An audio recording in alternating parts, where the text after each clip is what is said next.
함께 볼 하나님의 말씀은 사무엘상 14장 6절 말씀입니다. 사무엘상 14장 6절 말씀입니다. 제가 보는 성경으로 구약 428쪽에 있습니다.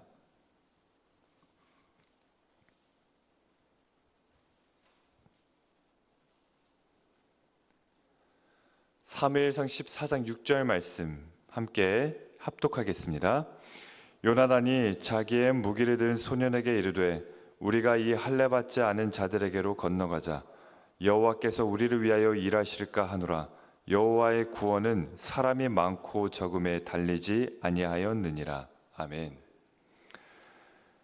지금도 인도는 여행도 잘 못 가는 나라 중에 하나죠. 그래서 유튜버들이 어떤 구독자의 수를 늘리기 위해서, 쉽게 말해 사람들의 관심을 끌기 위해서 도전하는 목적으로 갈 수는 있지만, 한 가정이나 개인이 어떤 휴양 그리고 관광을 목적으로 잘 가지는 못합니다. 인도가 그런 나라입니다. 하물며 1900년대의 인도는 지금보다 더 열악했고 심각했습니다. 근데 바로 그때 1900년도에 인도 선교로 나섰던 한 여인이 있습니다. 남자도 아니고 한 여인이었어요. 에이미라는 선교사님이었는데요. 당시에 그때는 더 많은 힌두교가, 그리고 문화적으로는 매춘이 굉장한 악습으로 자리 잡고 있었던 때입니다. 어린 소녀들이 지금 사원에 팔려가고 있는 상황이었어요. 근데 사원에 왜 팔려가냐? 제물로 팔려가는 거예요. 그게 사회의 공공연한 이제 문화였습니다.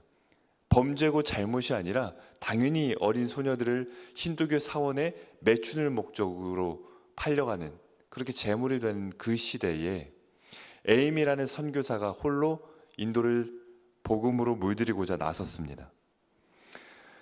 당시 아무도 그녀의 사역이 가능하다고 보질 않았어요. 그녀의 인생이, 그 에임이라는 선교사가 그곳에서 파괴되지 않으면 다행이지, 어떻게 그 가녀린 한 여자 선교사가 그 인도를 바꿀 수 있을까? 아무도 기대하거나 동참하지 않았습니다. 그런데 이 에임이라는 선교사가 인도를 가서 복음으로 물들이고자 다짐한 건요, 한 소녀가 사원에서 탈출하는 걸 보면서 다짐했던 거예요. 희망이 있다. 여기에 팔려가는 소녀들이 원치 않는다면, 저렇게 탈출하고자 하는 의지가 있다면, 저러한 결단이 있다면 내가 동참해야 된다라고 이제 결심을 하고 건너갔습니다. 하나하나씩 하기 시작하는데, 그 도망쳐 나온 아이 한 명을 보호하기 시작했어요. 그 어린 소녀 한 명을 위한 담요와 식사와 작은 공간들을 준비하기 시작하다가 점차 몇 명의 아이들을 구출해내기 시작했냐면, 무려 1000명 이상의 아이들이 그 사원으로부터 구출되기 시작됩니다. 이 모든 것들이 에임이라는 선교사 한 사람으로부터 시작됐습니다. 훗날의 사람들은 대단하다, 그 누구도 가능할 거라고 보지 못했고 함께 동참할 걸 기대하지도 않았는데 어떻게 그 일이 가능했을까? 이 선교사님이 이렇게 이야기를 남겼습니다. 나는 위대한 일을 하러 온 것이 아니라 단 한 사람을 사랑하기 위해 이곳에 왔을 뿐입니다. 그리고 함께하는 사람들이 많아서 가능했던 것이 아니라 함께 하시는 하나님이 있었기 때문에 가능했습니다. 그렇게 고백을 남겼습니다. 하나님의 구원은 바로 숫자에 달려있지 않음을 믿습니다. 오늘 본문 말씀도 요나단이 그 고백을 하고 있는 거예요. 이 세상을 변화시키는 것, 그리고 이길 수 없는 적과 싸워 이기는 것은 많은 사람들이 아닙니다. 사람들이 함께 한다고 이길 수 있다는 게 아니에요. 하나님이 함께하는 사람, 하나님과 동행하는 사람, 하나님의 임재 앞에 서는 사람이 바꿔나가는 것이지, 하나님과 함께하지 않고 아무리 많은 사람들의 도움과 많은 사람들의 동참을 함께 받고 있다고 해가지고 바꿀 수 있거나 승리할 수 있는 게 아니라는 겁니다. 이스라엘은 사울 왕이 된 이후에 처음으로 대규모 전쟁을 하게 돼요. 이제 블레셋과 대규모 전쟁을 하게 되는데, 당시 상황을 이렇게 기록합니다. 온 이스라엘 땅에는 철공이 없었으니 이스라엘 사람이 싸움 날에 칼이나 창을 가진 자가 없고. 그러니까 처음으로 대규모 전쟁을 하는데 그 전쟁을 하고 있는 반대편 이 블레셋은요 철공이 많았어요. 그래서 블레셋 군대는 칼과 창이 많았습니다. 그래서 다윗이 싸웠던 골리앗도 뭐라고 고백하죠? 내가 손에 창과 또 단창과 칼을 갖고 있다. 그 철공이 많았었다는 거예요. 그런데 이스라엘에는 그런 무기를 만들 만한 기술도 없었고, 그래서 이스라엘 군대의 손에는 그런 위협적인 무기조차도 없는 상황이었습니다. 그래서 어떻게 됐냐? 사울은 두려움에 떨면서 굉장한 잘못을 저지르게 되는데 제사장 없이 제사를 강행했습니다. 우리가 익히 알고 있는 사건이죠. 제사장이 아직 오지 않았는데 자기가 제사를 주관해요. 이게 하나님 앞에 왜 잘못이 되냐면 하나님께서 제사를 드린다고 그 싸움을 이기게 하시고 지게 하시는 분이 아니라 중심을 보고 일하시는 분인데, 지금 사울은 그저 제사만 드리면 하나님이 그거를 기뻐 받아가지고 다른 우상들처럼 역사할 줄 알았던 거예요. 그렇게 기대했던 겁니다. 한 나라의 왕은 마음이 조급해서 이제 제사장 없이 제사를 강행했고요. 그리고 수많은 군대들은 다 동굴과 바위 틈으로 숨어 있었습니다. 그래서 블레셋과 싸울 당시 몇 명까지 줄였냐면 이 사울의 군대가 3,000명이었는데 600명까지 줄어요. 이 상황에서 이제 블레셋과 싸우고 있을 때입니다. 이때 요나단이 이렇게 고백하는 거예요.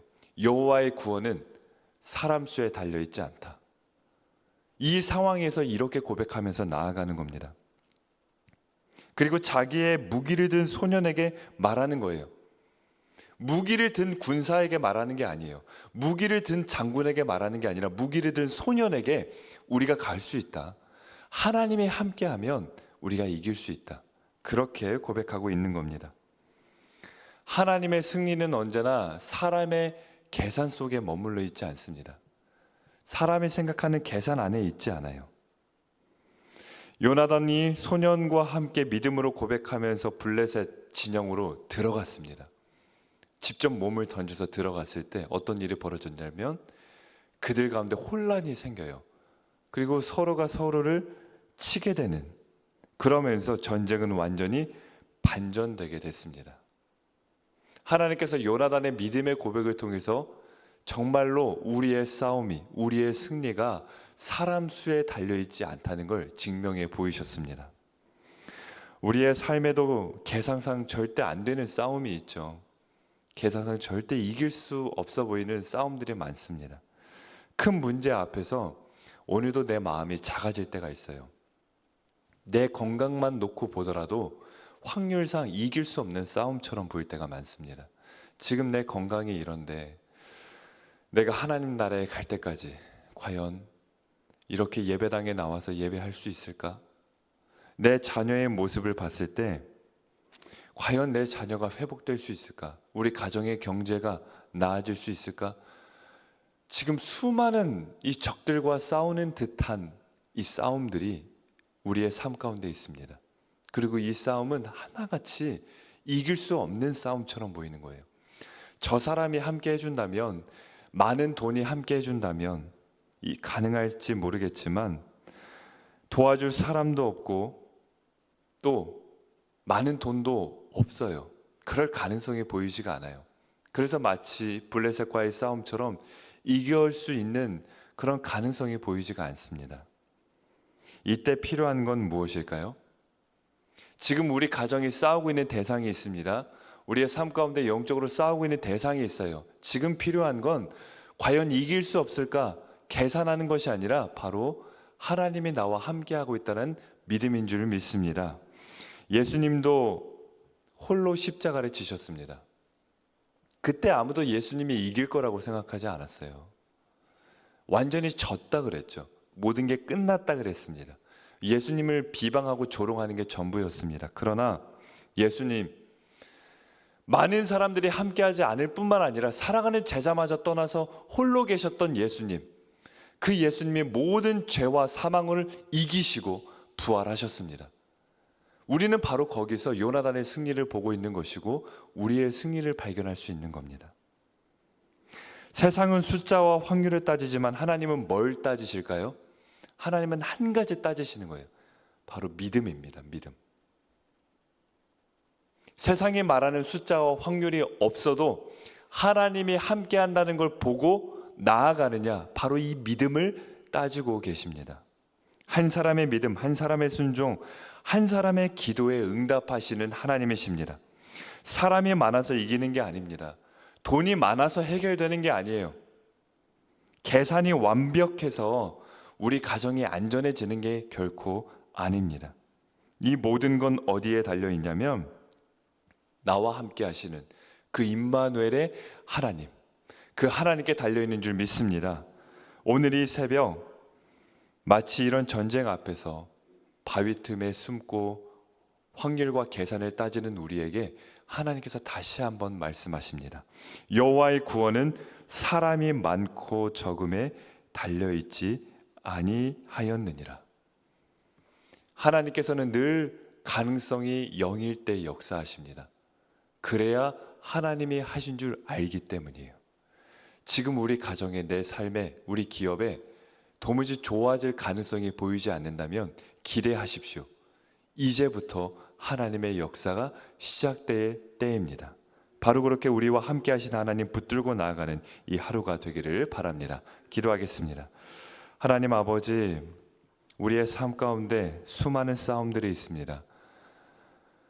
넘어져 있는 내 자녀, 경제적으로 어려운 우리 가정과 기업, 그리고 좋지 않은 내 건강, 이 모든 것들이 다 블레셋과 싸우는 듯한 무거운 싸움들입니다. 그리고 이 싸움들 중에 어느 것 하나 이길 수 있는 것처럼 보일 때가 없습니다. 그래서 바위 틈에 숨고 확률과 계산에 따지며 하나님 앞에 주저앉아 원망할 때가 많이 있음을 고백합니다. 그러나 하나님, 우리의 싸움은 사람이 많고 적음에 달려있지 않고 나와 함께 하신 하나님께 달려있는 줄 믿사오니 우리가 믿음으로 나아갈 수 있도록 인도하여 주시옵소서. 이 시간 그 믿음으로 하나님께 귀한 예물 드리오니 하나님께서 기뻐 받아주시고 예물을 드린 손길마다 큰 승리를 경험하며 나아갈 수 있도록 주께서 역사하여 주시옵소서.